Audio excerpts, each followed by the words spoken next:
Your child's behaviors is not the problem. Your child is not the problem. You do not have a problem child. On this podcast episode, we are going to reveal what's beneath your children's behaviors, what's driving your children's behaviors, and you are going to gain a clear understanding of why they're happening and how to help them so they can be secure children who are kind and respectful and responsible and accountable, and so you can parent them with peace and accountability. Hello, my name is Marcela Collier. Welcome to the Parenting with Understanding podcast. My mission in HIC Parenting Coaching is to help parents become emotionally regulated, secure parents so they can find peace in raising their kids. And one thing that will, for sure, will help you is understanding what's beneath your children's behaviors and what they exactly need from you. And that's my promise for this class. My team of coaches and I have served 14,151 parents in coaching raise their children with peace, break free from frustration, and find security and empowerment as parents. And this topic of children's behaviors is a biggie, biggie, biggie, because a lot of these parents come in thinking that there is something wrong with their kids or that there is something wrong with them as parents. And what we found is that there is a clear miscommunication and misinterpretation of children's behaviors and of their own parental reactions. Your children's behaviors is not the problem. The problem is not understanding what those behaviors mean. Every single behavior communicates a need. So I have a relative. She is one of my aunts, and she called me to pretty much vent about her teenager. I cannot believe I'm so angry with my daughter right now. I'm so angry with my daughter. The daughter is 15. I'm so angry with her. She knows the rule. She knows that we do not eat in the bedrooms. And yes, sure, I came home. I went upstairs. I was in the bedroom. She was with a school friend, and her school friend had a bag wide open of Cheetos and Doritos. And she was eating in the bedroom. I cannot believe. I cannot believe my daughter chose to not to overstep that rule and have her friend overstep that rule. She was very angry. She was disappointed. And quite frankly, she felt betrayed by her daughter. So she wanted to give her a consequence that would be up to, I would say, at the same level of the offense that she felt at that moment. These parents' reactivity stem from lack of understanding of her daughter's needs and from taking it personal, believing and attaching meaning to the behavior. This means she's betraying me. This means she's blindly disobeying me in front of her friends. Your children's behaviors is not the problem. Part of the problem is the projections that we make and the meaning we attach to their behaviors. That's what takes us to react. That's what takes us to punish. That's what takes us to disconnect from our kids and not see what's really going beneath. What was really happening here? Because I called my cousin. I called my teen cousin Not to talk, not even to talk about that, just to say hi. We talk regularly.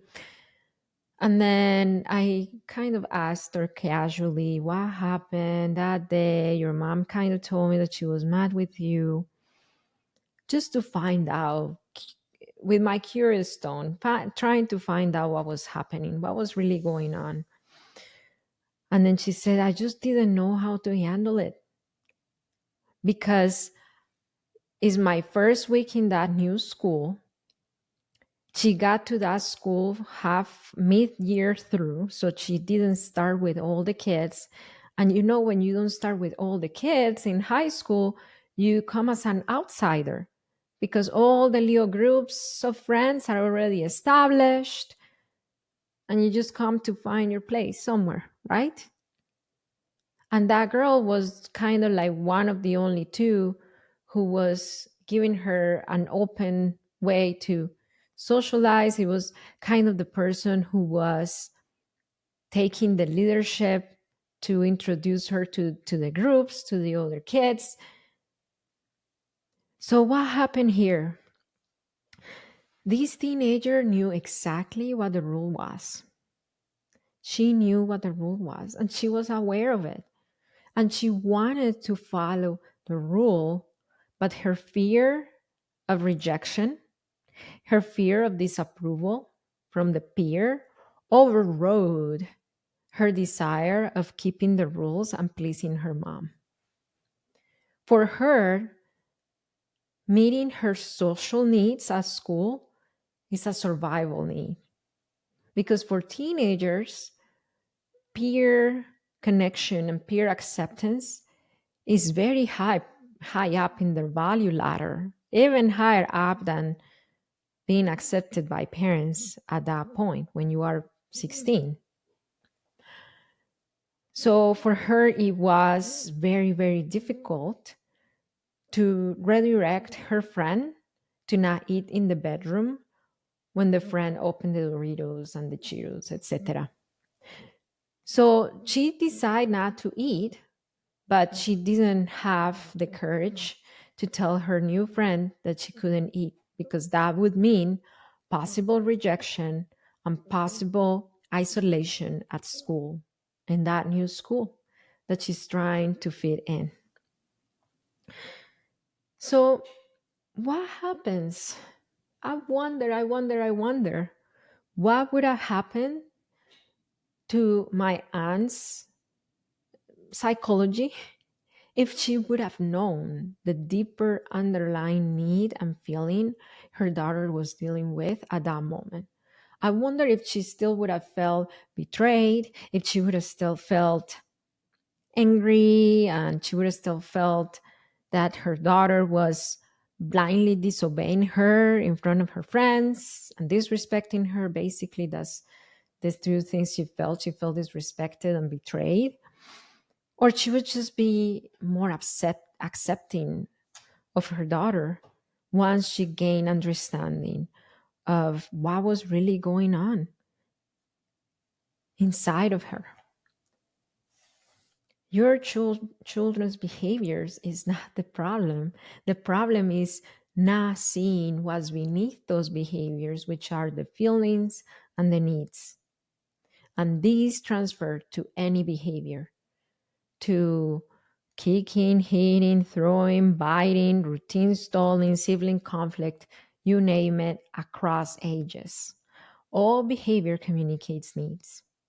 That's why when clients come to HIC parenting, one of the biggest areas that we train them in, we make them skillful in, is in the skill of mindsight. Mindsight is understanding to the core their children's needs and be beneath their behaviors so they can be effective communicating other children away from projections and misguided meaning of their behaviors without taking it personal. For example, one of our clients, his name is Eric, he was dealing kind of with the same thing. I want to show you his story in a little bit, but before that, I want to tell you that if you want to be an emotionally regulated parent, a secure parent who understands their children to the core without taking behaviors personally, and you don't know how to get there, I have a free class that will help you do exactly that, that will help you parent them with a lot more peace and accountability. You can find this free class on my website, hicparenting.com, hicparenting.com. If you are watching this podcast episode from YouTube, you can find this class in the description below or up here on top of the video. I'm going to place a card there or on my website, hicparenting.com, so you can parent your children with peace this week. So this is Eric, and this is what he's saying after working with us in coaching in HIC parenting. For us to see where Helen's going with her behaviors, because we've experienced it before, and now we've got tools to understand what's happening and how to intercede the right way, so we don't end up with like a 5-year-old or 6-year-old or 7-year-old that we can't manage because we didn't know what to do when she was 3. So I think I feel more confident that we're going to have an easier time with Helen as she goes through this stage of her development. I'm very curious about something. How do you think your life would be if you didn't have parenting coaching at all? I don't know. Homeless, divorced. Who knows? I don't want to think about how another year of further misery would have been for us. Wow. And there is reason to hope, and there is progress that's identifiable. That was another one that started. There is hope and progress that is identifiable. That was hard for me to say. That was Eric. And he did the coaching, he did the class, he applied the skills, and now he's a secure parent for his very sensitive child. They are a special needs family. So your child is not the problem. Number 2, the problem is how they perceive your parenting. How they perceive your parenting. You're a good parent. There is no doubt on that. If you are listening to this podcast episode, I know that you want to be good. I know that you are a good parent. But being a good parent and our children feeling fully comfortable and safe in our parenting are two different things. And I used to deal with this. Let me give you an example. A sibling dynamic. So let's just say that children are fighting over the same toy. And then the parent comes in and says, hey guys, without yelling, without spanking, nothing. Hey guys, if you're not going to play nicely with this toy is going bye-bye. And then the kids keep fighting over the toy. And then the parent says, okay, the toy is going bye-bye. And yeah, it's going bye-bye for the day because you guys couldn't handle it. What is happening here? The parent was not spanking, was not yelling. The parent was talking calmly. The parent had a gentle tone.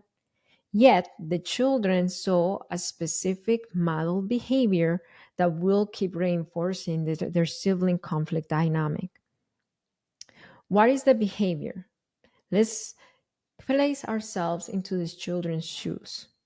Someone with more physical strength comes and grabs something from us and just takes them with them. And they would, if they're little kids, they don't understand because they want to teach me a lesson, because they want me to play nicely. They just see that behavior and they will repeat it. They will repeat it. So our behaviors consciously or unconsciously are repeated. The same thing with secure interactions.